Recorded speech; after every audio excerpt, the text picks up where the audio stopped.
Hi there, and welcome to the first in a set of videos that I'm recording for our engineering topic. Obviously, I think it's easiest if you've got the videos so that you know what's coming up and you can work at your own pace, which might make things a little bit easier for you. There's obviously a lot of content, so this way with your self-study sessions and when you're at home, you can work through these videos and through the questions and hopefully have a really good understanding.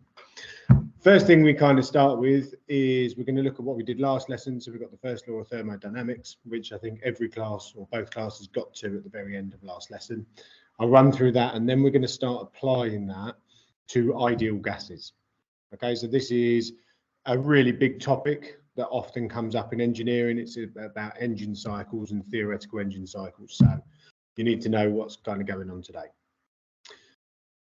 We'll start with the first law of thermodynamics. Just a quick recap of last time. Obviously, we had a Q, which is the heat added to the system, so the heat going into the system, traveling across that boundary into whatever we are looking at. We've got change in U, so the change in internal energy linked to the kinetic energy of the particles, which is a measure of temperature. So if we are changing temperature, it means that we are changing the internal energy. Obviously, higher temperature, more internal energy. Decrease in temperature means we're losing energy in there. And then finally, we've got the work done by the gas. It's really important this is the work done by the gas. Okay, so if the gas is expanding, then it's pressing outwards on the walls, it's doing work, it's applying a force. So if a gas expands, that number will be positive. If that gas is being compressed, there is work being done to the gas, and therefore that value of work is going to be negative. So we're going to start applying this. We're going to look at some very special kind of cases, and then we'll kind of go from there. So thermodynamics of ideal gases. We looked at ideal gases last time. That was what the kind of setup lesson for today was. We looked at some assumptions that we had last time, so we just got some learning objectives there, but then we looked at some assumptions of ideal gases. So we looked at the internal energy being only due to the kinetic energy of its molecules, not any potential energy. And there's no potential energy in an ideal gas because there's no internal forces. So the molecules aren't interacting with each other. Okay, that means that temperature and kinetic energy and internal energy are directly proportional. We've then also got changing the temperature of a gas, changes internal energy, kind of implied. And to do work, we must transfer heat to or from a gas. So we'll start with this first idea of work. If I imagine a certain amount of gas in a piston, okay, so I've got it in a cylinder, I've got a movable piston down at the bottom here. Okay, and I'm just going to make sure you can see. So if we're looking down here, we've got a piston that can move up and down. And we've got a volume of gas occupying this chamber, okay, at a pressure P. Now, if that gas expands, it applies a force to the top of that piston to push it away. Okay, and we can work out that amount of force, and it's going to travel that piston over a certain distance, delta x. Now we know that this is going to cause work. We've got force being applied over a distance. Okay, and if we go back to our simple formula for work done, we're going to know that work done is the force times the distance. All right, so the force being applied to that piston multiplied by the change in distance up here. Okay, we've also got this idea that the pressure of that gas may be considered to be constant because it's such a small change in volume. Okay, and there's negligible friction because we're talking about an ideal gas. And therefore, if we are looking at work done as force times the change in distance, we know that if the pressure is constant, that force is given by the pressure times the area. Okay, this is just a rearrangement of pressure is force divided by area. All right, so the force is the pressure times the area of that piston. And therefore, I can substitute that into my work done formula. So pressure times area times change in distance is work done. And if I have area times a distance, that's going to give me a volume. So first important formula that you need to be aware of, the work done by a piston is the pressure times the change in volume. Okay, so work done is pressure times the change in volume. And this is only true if the pressure is constant. Okay, so if that pressure is constant, we can use this formula. All right, and we're going to talk more about constant pressure in a minute. Now, the question is, what if pressure is not constant? Okay, so if pressure isn't constant, what we did look at last lesson, and we looked at this in terms of Boyle's law, I believe, we looked at a pressure versus volume graph. Okay, and we're going to get very, very familiar with these graphs. You have to know exactly what's going on these, because that's going to form quite a large percentage of your marks in the engineering topic. Okay, the pressure volume graphs I can guarantee will come up. If I have a line that I'm following on here, if pressure is not a constant, what I can do is work out the work done by finding the area underneath that line, so underneath the graph. So it's the area under a pressure versus volume curve. Okay, and that is equal to the work done. That is going to be an incredibly important fact the whole way through this topic. All right, if you're into your maths, if you're looking at further maths as well when you're doing your integration, okay, we can work it out using integration between those points. We don't need to worry about doing that in the engineering topic, but if you're interested, there's a million videos on YouTube that can kind of take you through that equation. All right, so if I want to work it out mathematically, I can do. But for everything that you need at A level, you're expected to know, and you will need to be able to use the pressure volume curve and know that the area underneath that graph is equal to work done. Okay. Quick question here then. So why is there a decrease in internal energy if the gas expands? Okay, so if my gas gets bigger, why does the internal temperature go down? Well, before, my piston has no velocity. After the collision, it does. So conservation of momentum says that the velocity of that particle must decrease. Okay, it must give energy to the piston. And if that gas particle has lost energy, lost kinetic energy, it therefore means that less internal energy exists. All right, and if I've got less internal energy, that temperature is going to go down. Now, at this point, I want you to stop the video and open up the questions and answers PowerPoint. Okay, and I've got a whole set of worked questions there for you to work through. So they'll be there. They've got the questions on the first slide, and then if you click through to the next slide, it will have the same questions but with worked through answers. Give those questions a go. Don't just look at the answers. It's really, really important that you get your head around it and you get some practice in. Once you're done with those questions on work done, then you can come back and restart this video. Okay, so moving on from there, and I hope those questions went okay. We've got non-flow processes now, and this is a bit of terminology that you've got to get your head around.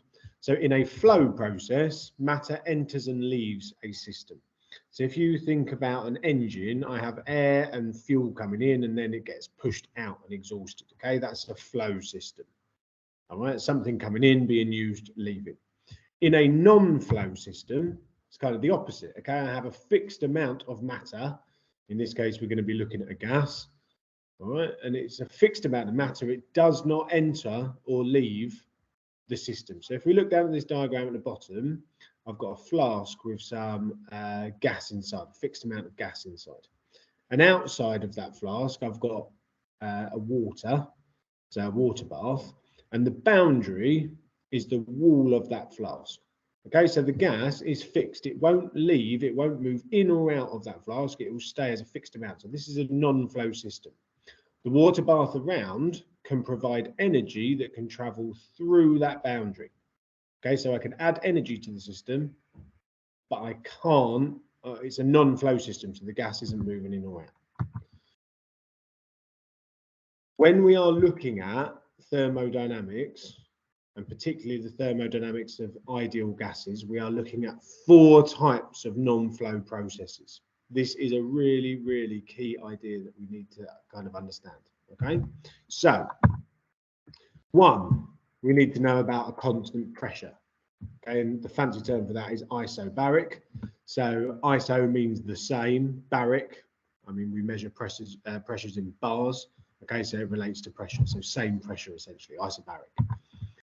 Then we can have constant volume, isometric changes. An isothermal, okay, so same temperature, constant temperature.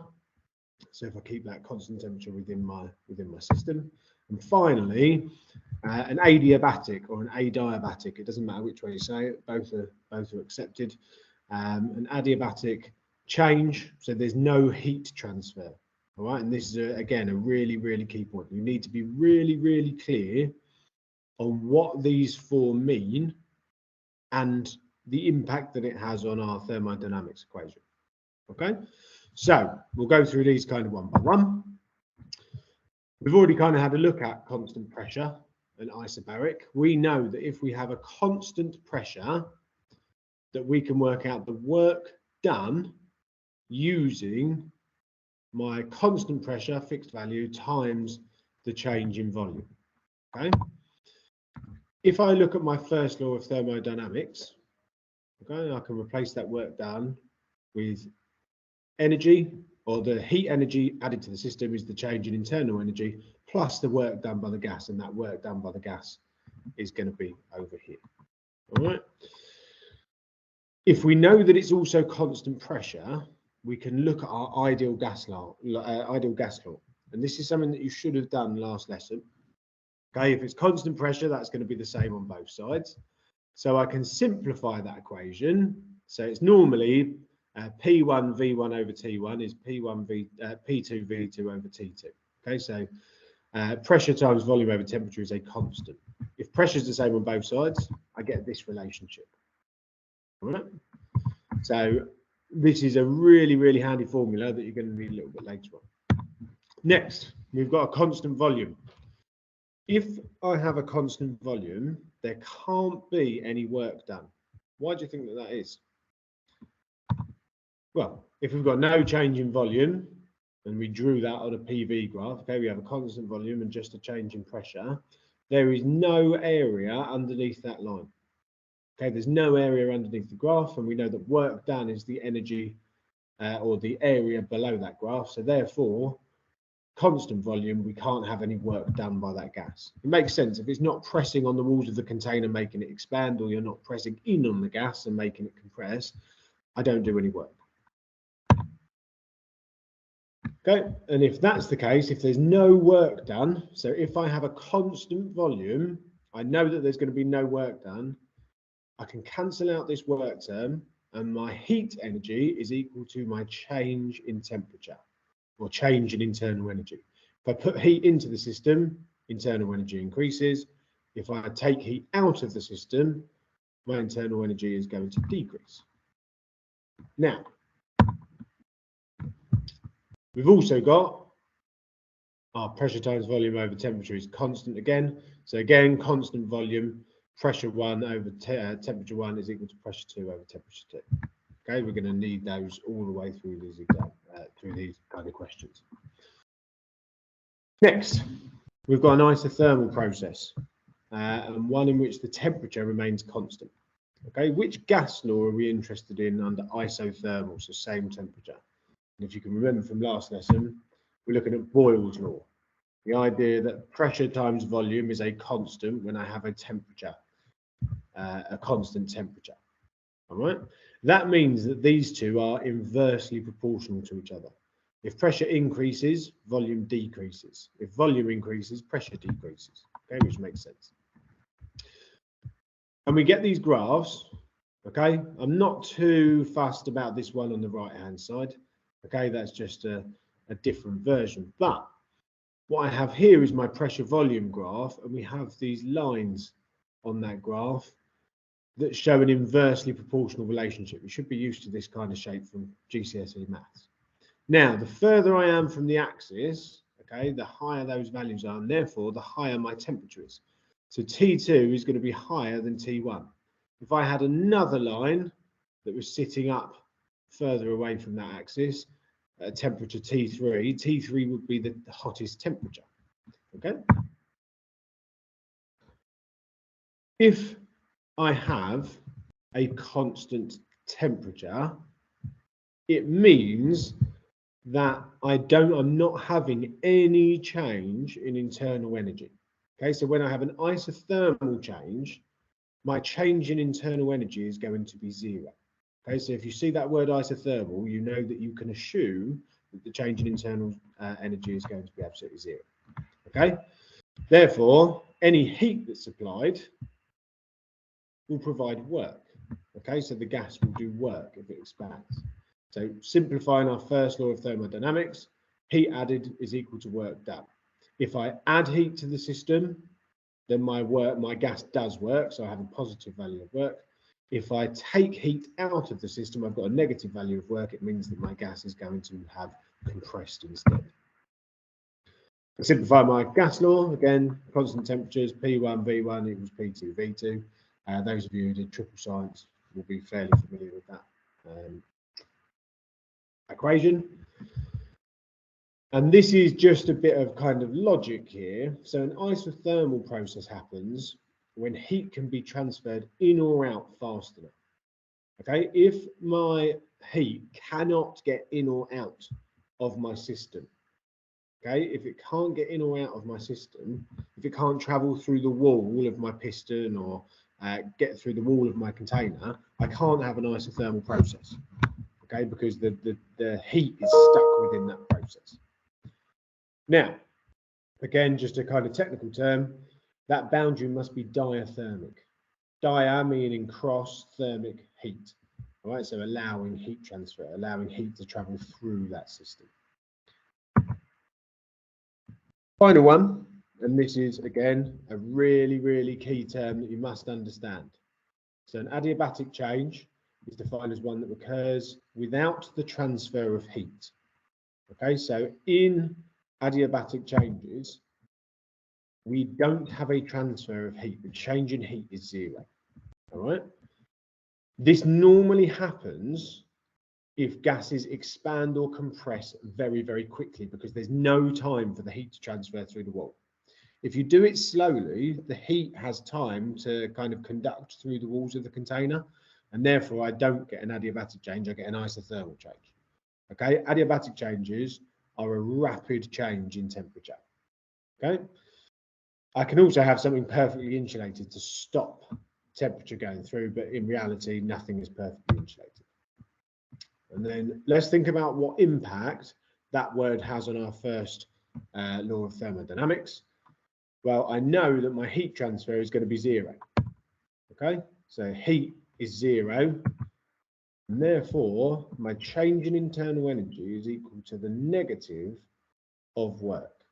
Okay, if my gas, if the internal energy goes up, so the temperature goes up, it means that I'm going to have a negative value of work. So I must have done work to the gas. I must have compressed it.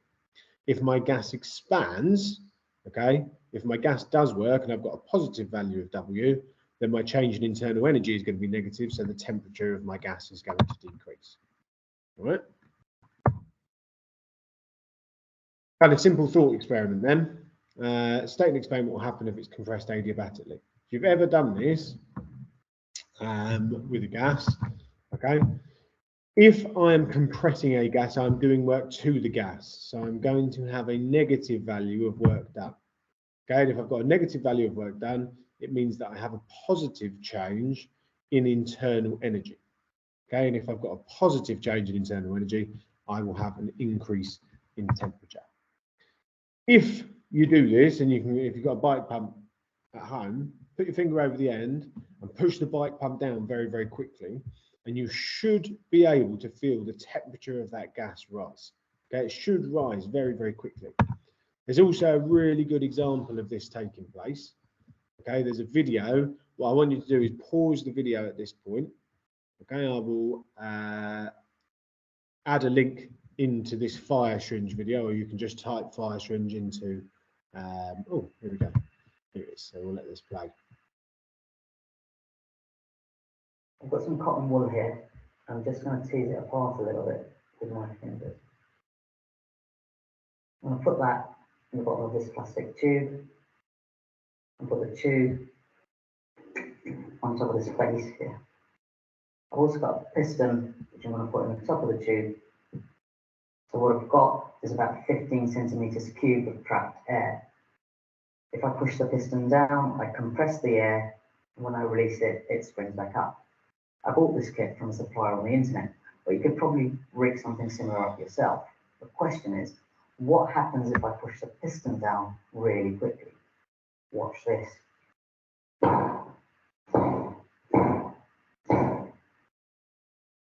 The cotton catches fire, which is quite surprising if you haven't seen it before, especially if you consider that the ignition temperature of cotton is about 240 degrees C. This device is called a fire piston, and I use it in school when I'm teaching about the kinetic theory of gases. I usually get my students to predict what they think will happen, and then to explain what they actually. Now, rather than looking at this from a kinetic theory point of view, I mean, it's relevant and you can go and watch the rest of this video. But what I would suggest is that let's think about the law of thermodynamics. He's done work on the gas. Okay, so he's pressurizing that gas by putting work in. Now we know that if we compress a gas, those molecules are going to be higher together or closer together. They're going to hit the walls of the container more often, and therefore we're going to have an increase in temperature. Okay, what you're seeing there is a rapid decrease in volume, which creates a very quick or fast rise in temperature. Again, if I did this slowly, it wouldn't be an adiabatic change, it would be an isothermal change. So if I did this very, very slowly, I wouldn't get the same thing happening. Now, You see, fun thing, if a tyre had suddenly punctured, okay, I would see that my tyre would expand very, very quickly. Okay, the gas inside my tyre, because it's at a high pressure, would then seep out and expand very, very quickly. If it's expanding, it's going to do work. And the only way that it can do work is by losing internal energy. And therefore, my temperature of my gas decreases. If you think about a deodorant can, okay, the gas is expanding very, very quickly from inside your container. And when that happens, it feels cold. That's why deodorants feel cold when you apply them to yourself. Okay. Adiabatic changes, we've got a steeper curve on a pressure versus volume curve because we do have that change in temperature. It's essentially moving between two different isotherms. Okay, so if I had a different isotherm, a lower value of pressure and volume, it would move in between those two kind of values. And we have this formula down here. Okay, so when I have an adiabatic change and I need to be able to recognize that in the question, I can use this formula. So pressure 1 times volume 1 to the power of, and this is an adiabatic constant, you get given that for each gas, is equal to P2 V2 of the same kind of formula. All right, what I want you to do, I'm going to leave that work example up there for you to read through, but then I want you to go on to questions on non-flow and then come back and watch the next video in this series.